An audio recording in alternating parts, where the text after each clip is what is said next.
નમસ્કાર. દિવસભરના તાજા સમાચારોમાં તમારું સ્વાગત છે. તમારી સાથે હું છું પિનલગીરી ગોસ્વામી. સમાચારો વિસ્તારથી જાણીએ એ પહેલા મહત્વના સમાચારો ઉપર એક નજર.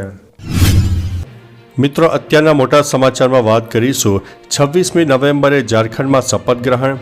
ઝારખંડમાં બમ્પર જીત બાદ જેએમએમ ચીફ હેમંત સોરેને સરકાર બનાવવાના પ્રયાસો શરૂ કર્યા છે. એવું કહેવામાં આવી રહ્યું છે કે શપથ ગ્રહણ સમારોહ 26 નવેમ્બરે યોજાશે, જેમાં સોરેન સીએમ તરીકે શપથ લેશે. શપથ સમારોહમાં પશ્ચિમ બંગાળના મુખ્યમંત્રી મમતા બેનર્જી, કોંગ્રેસના સાંસદ રાહુલ ગાંધી, સમાજવાદી પાર્ટીના વડા અખિલેશ યાદવ, આપ સંયોજક અરવિંદ કેજરીવાલ અને આરજેડી નેતા તેજસ્વી યાદવ પણ હાજર રહેશે. મિત્રો, અન્ય મહત્વના સમાચારની વાત કરીએ તો જુનિયર ક્લાર્કની પરીક્ષામાં હોબાળો. અમદાવાદના 300થી વધુ કેન્દ્રો પર પરીક્ષા યોજવામાં આવી હતી. શહેરના સરખેજ વિસ્તારમાં આવેલી કુવૈસા પ્રાથમિક અને માધ્યમિક શાળાના કેન્દ્ર પર કેટલાક વિદ્યાર્થીઓ દ્વારા પેપર ફૂટ્યું હોવાના આક્ષેપ સાથે હોબાળો મચાવતા પરીક્ષાર્થીઓએ ટોળા એકઠા થઈ ગયા હતા. જોકે અમદાવાદ મ્યુનિસિપલ કોર્પોરેશનના ફરજ પરના અધિકારીએ પેપર ફૂટ્યું હોવાની વાત નકારી કાઢી છે. યુવરાજસિંહે હોબાળાના વિડીયો ટ્વીટ કરતા દોડધામ મચી ગઈ હતી. મિત્રો, અન્ય મહત્વના સમાચારની વાત કરીએ તો રાજ્યપાલે પોતાની પ્રતિમા રાજભવનમાં મૂકી છે. પશ્ચિમ બંગાળના રાજ્યપાલ સીવી આનંદ બોઝે રાજભવનમાં પોતાની પ્રતિમા સ્થાપિત કરી અને તેનું અનાવરણ કરાવ્યું. આના પર શાસક પક્ષ ટીએમસીએ સવાલો ઉઠાવતા કહ્યું કે તે પ્રસિદ્ધિના ભૂખ્યા છે અને હવે શું તે પોતે જ તેની પ્રતિમાને હાર પહેરાવશે. પ્રશ્નો ઉઠ્યા બાદ રાજ્યપાલ સીવી આનંદ બોઝે કહ્યું કે તેમને આ પ્રતિમા ભેટમાં મળી છે. મિત્રો, અન્ય મહત્વના સમાચારની વાત કરીએ તો મકરબા મ્યુનિસિપલ ઉદ્યાનમાં શંકરાચાર્યની મૂર્તિનું સ્થાપન. સમગ્ર દેશમાં શાંતિનું પ્રતીક એવા શંકરાચાર્યની મૂર્તિનું અમદાવાદના મકરબા ખાતે આવેલા મ્યુનિસિપલ ઉદ્યાનમાં સવારે ધારાસભ્ય અમિતભાઈ ઠાકર તેમજ સરખેજ વોર્ડના તમામ કોર્પોરેટરની હાજરીમાં સ્થાપન કરાયું હતું. સરખેજ તેમજ મકરબા વિસ્તારના ભાજપના પદાધિકારીઓ તથા કાર્યકર્તાઓ આ પ્રસંગમાં જોડાયા હતા. મિત્રો, અન્ય મહત્વના સમાચારની વાત કરીએ તો શોરૂમમાં કાર પહોંચે તે પહેલાં બીએમડબલ્યુની ચોરી થઈ છે. અમદાવાદના સરખેજ વિસ્તારમાં આવેલા બીએમડબલ્યુના શોરૂમની બહાર ટ્રેલર ગાડીમાં બીએમડબલ્યુની ડિલિવરી થઈ હતી. શોરૂમ બંધ હોવાથી ટ્રેલરના ડ્રાઈવર અને ક્લીનર શોરૂમની બાજુમાં ટ્રેલર પાર્ક કરી અને આરામ કરતા હતા. જે દરમિયાન એક યુવક ત્યાં આવીને પોતાને શોરૂમના કર્મચારી તરીકે ઓળખ આપી હતી અને ચોરી કરીને ફરાર થઈ ગયો હતો. ટ્રેલરના ડ્રાઈવરે ફરિયાદ નોંધાવતા પોલીસે આરોપીની ધરપકડ કરી છે. મિત્રો, અન્ય મહત્વના સમાચારની વાત કરીએ તો રાજકોટમાં તંત્રની તીસરી આંખને મોતિયો લાગ્યો છે. આઈ વે પ્રોજેક્ટ હેઠળ રાજકોટના અલગ અલગ વિસ્તારોમાં કરોડો રૂપિયાના ખર્ચે 1000 સીસીટીવી લગાવવામાં આવ્યા છે.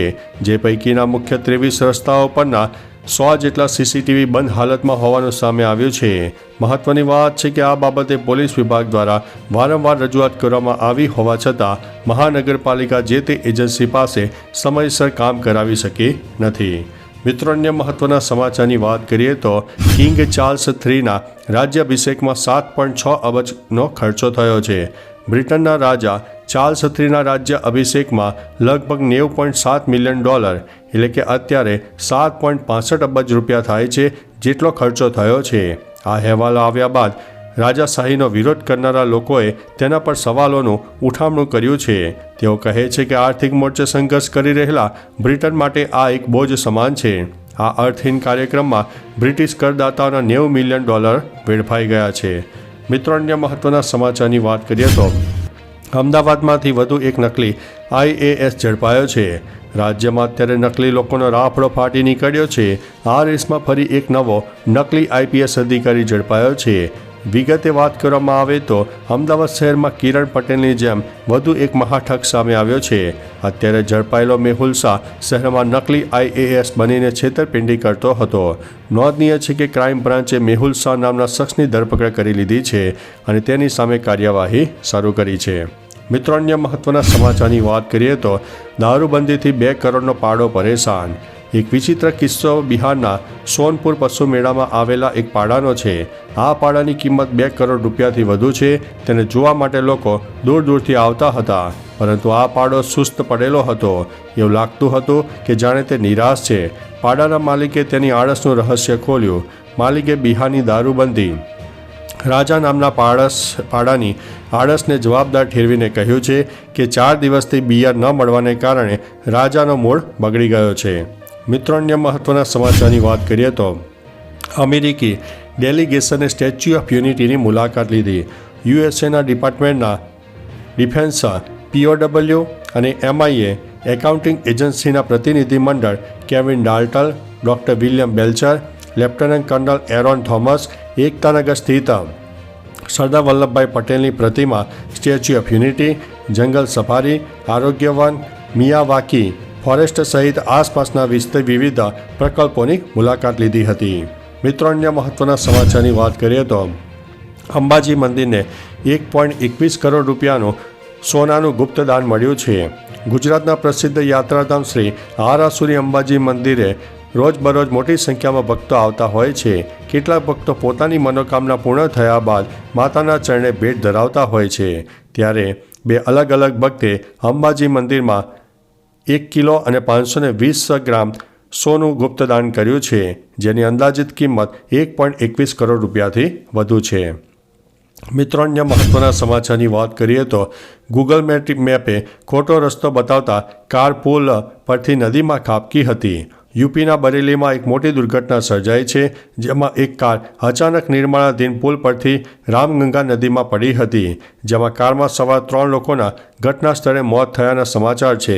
ઘટનાની માહિતી મળતા જ બરેલીના ફરીદપુર પોલીસ સ્ટેશન અને બદાઉના દાતાગંજ પોલીસ સ્ટેશનની પોલીસ ઘટના સ્થળે પહોંચી ગઈ હતી. પોલીસે ઘટના સ્થળે પહોંચીને JCBની મદદથી કારને નદીમાંથી બહાર કાઢી હતી.